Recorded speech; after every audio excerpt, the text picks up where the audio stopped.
Hello, Dense MC here with another Charlie's Angels summary and review. Broadcast on November 23rd, 1977, Angels in the Wings is the 12th episode of the second season. A musical stage actress has the opportunity to turn her popular play into a movie. However, deadly accidents plague the stage, leading the Angels to investigate whether her ex-husband, former movie rights bidders, her own son, or someone else wants the production halted. Chris, enamored with the ex-husband, agrees to go on stage and see if it really is just jinxed. The title comes from the term waiting in the wings, meaning when actors wait out of sight in the areas on either side of a theatrical stage. This episode features Shani Wallis as lead actress Ellen Jason, Gene Barry as ex-husband lead actor Frank Jason, and Nicholas Boovey as stressed-out son Larry.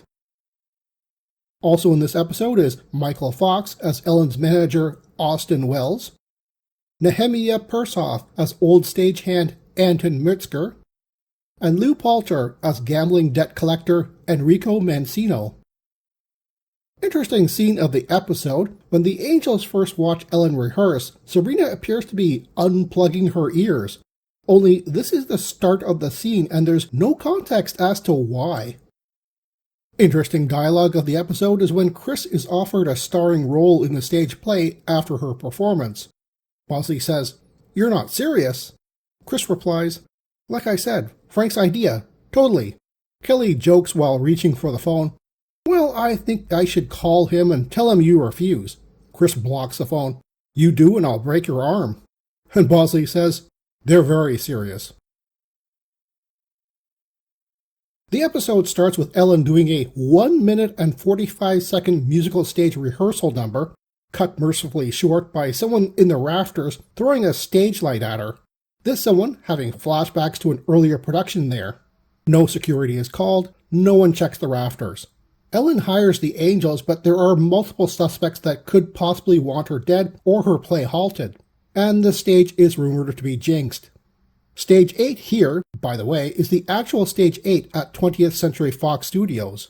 Chris leaps at the chance to investigate the ex-husband, being a big fan of his work. She catches up to him, gambling away his money at the racetrack, after an odd four-leaf clover scene transition effect, but notices he's being followed by two goons. Driving him home, they tail her, but she loses them by dropping a tree on their car.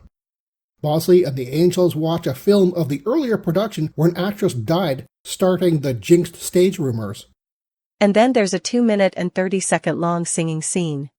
Bosley, the Angels, and Ellen's son watch her rehearsal, which stops abruptly when she sees ex-husband Frank walk in. Larry, the estranged son, confesses that he doesn't want his parents getting together since all they do is fight. Ellen's manager, Austin, slips away to phone bookie Mancino that Frank is at the stage. And then there's a 1 minute long duet with Chris and Frank.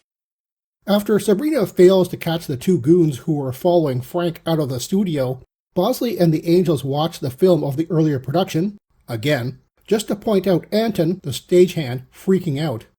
Later, Bosley and the Angels discuss Chris doing the play as the only way Frank will team up with his wife again. And then there's a 3 minute and 10-second long singing and dancing scene. Someone, obviously Anton in the rafters, throws a stage light down on Chris, missing her. This time the Angels actually go up to the rafters to check, but can't find anyone. And then there's a 2 minute and 57-second long singing scene. Ellen and Frank have an argument and Larry gets upset too and storms off. Kelly discovers Anton's address is just next door to the stage. How does Kelly get the information? How do they know he's the guy in the rafters? They break into his home when he's not there. I'm not sure where he would be at that time, but whatever. And discover his obsession with the actress who died on the stage and set a trap. And then there's a 1 minute and 15-second long dancing scene copying the earlier production. Anton is lured down from the rafters and confronted by Sabrina, who psychoanalyzes that his deadly antics were only trying to protect the memory of the previous actress who died there. So what happens to this insane guy? And then there's a 38-second long singing scene.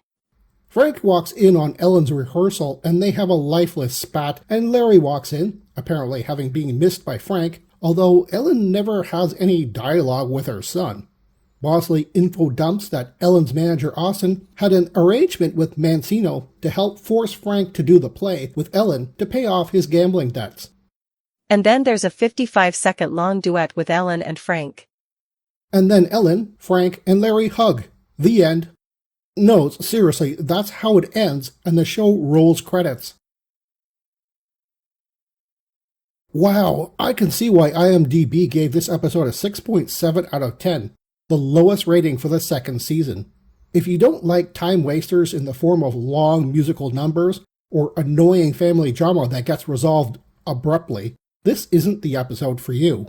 It's fun hearing Cheryl Ladd actually singing and watching Jacqueline Smith dancing in a period costume, but it doesn't save this stinker. Good morning, Charlie.